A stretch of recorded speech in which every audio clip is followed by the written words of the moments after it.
असे गोड शब्द असतात, शब्दांनाही कोडी पडावीत अशी गोड माणसं असतात. केवढं मोठं भाग्य असतं जेव्हा ती माणसं आपली असतात. इयत्ता 9वी मी विद्यार्थिनी. राजवंशाप्रमाणे दूधने पाणी वेगळं करणारे प्रज्ञपरीक्षक व प्रथम आपणा सर्वांना अभिवादन करते. आपण ज्या मातीत जन्माला आलो त्याच मातीत मुका जनावरांना पाणी पाजणारे संत नामदेव महाराज याच मातीतले. वृक्षवल्लींना सखी सोयरे मानून रांजल्या गांजल्यांना आपलेसे करणारे संत तुकाराम महाराज याच मातीतले. सर्वांना स्वच्छतेचे धडे देणारे संत गाडगे बाबा याच मातीतले. या थोर महात्माने हे विद्यारण सत्य जाणले. लोकांना एकत्र करून मानधर्माची साथ घातली संत ज्ञानेश्वरांनी ही प्रथम परंपरा सुरू केली. लोकांना एकत्र करून हे पटवून दिले की माणसाच्या जाती जरी अनेक असल्या तरी मानवधर्म हा एकच आहे, त्यांची हीच प्रथा पुढे चालवणाऱ्या संत बहिणाबाई माणसातील स्वार्थ आणि लोभसपणा पाहून म्हणतात, माणसा तुझी नियत रे बेकार, माणसा तुझी नियत रे बेकार, तुझ्याहून बरं गोट्यातलं जनावर. संत बहिणाबाईंच्या या काव्यपंक्तीतला मी संदर्भ घेऊन कुमारी ईश्वरी गोरखनायकर तुमच्या समोर विषय मांडते. माणसा कधी घोषील रे तू माणूस. मित्रांनो, जीवन इतकं सुंदर आहे त्याचे अनुभव तुम्हाला येतच जातील. प्रयत्न करायला विसरू नका, मार्ग तुम्हाला सापडत जातील.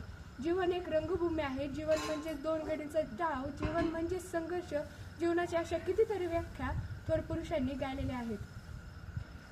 जीवन म्हणजे ऊन सावलीचा खेळ असतो. या सतत सुख किंवा सतत दुःख हे अवचितच पाहायला मिळते. एवढ्याशा आयुष्यात खूप काही हवं असतं, पण हवं असतं तेच काही मिळत नसतं. हवं असतं ते मिळायला खूप काही कमी असतं. कारण चांदण्यांनी भरून सुद्धा आभाळ मात्र रिकामच असतं.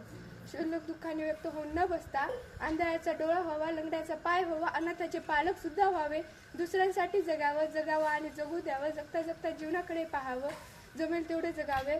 या जाणीवेचे गाणे गुणगुणत पुढे जात राहावं. माणसाकडे अचल शक्ती आहे, विचारशक्ती आहे, सद्बुद्धी आहे. एखाद्या जीवनात प्रवेश करणाऱ्या खोटारड्याला नष्ट करून साधे व सरळ जीवन जगण्याचा प्रयत्न केला तर खरंच सत्यम शिवम सुंदरम हे जीवनाचे ब्रीद आपण सतत अनुभवत राहू शकतो. माणूस जितक्या सहज राग व्यक्त करतो तितक्या सहज प्रेमही व्यक्त करू शकला असता तर किती छान झाले असते ना.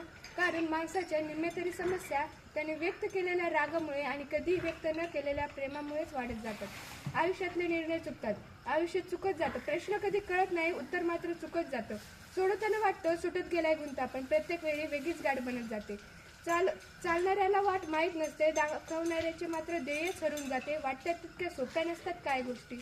माणूस खऱ्या अर्थाने माणूस केव्हा बनू शकेल तर असे प्रेम करा ज्यात स्वार्थ असणार नाही, असं हृदय बनवा ज्याला कधी तडा जाणार नाही, असं हास्य करा ज्यात कधी रहस्य असणार नाही, आणि असे मित्र बना जे तुमची वेळेला सावली व वेळेला तुमचे आरसा बनून राहतील. कारण सावली कधी साथ सोडत नाही आणि आरसा कधी खोटं बोलत नाही.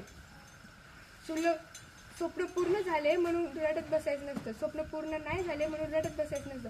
फक्त लक्षात ठेवायचं असतं सगळं काय आपलं नसतं. कारण रंग उडाले म्हणून चित्र काय फाडायचं नसतं. आपल्या दुःखात दुसऱ्याचा सुखी असू शकतं. माणसाला ज्या गोष्टी हव्या असतात त्या कधी मिळत नसतात, पण माणसाला ज्या गोष्टी नको असतात त्या का हव्या असतात याचं उत्तर सुरेश भट्टांनी अगदी छान सांगितलं आहे.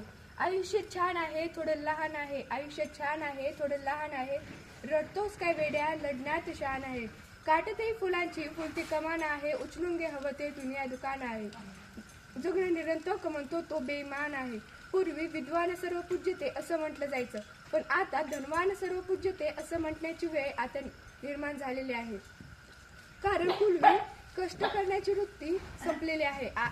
कष्ट करण्याच्या वेळी स्वतःला सांगा की शर्यत अजून संपली नाही कारण मी अजून जिंकले नाही. खुले आसमां जमी की तलाश मत कर, जिले अपनी जिंदगी खुशी की तलाश मत कर. बदल जाएगी मंजिलें खुद ही मेरे दोस्त, मुस्कुराना सीख ले वजह की तलाश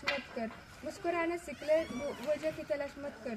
मशहूर होना लेकिन मशहूर मत होना, छूने कदम कामयाबी के लेकिन अपनों से दूर मत होना. सुंदर भाषण दिलं. याचा नंबर आला का?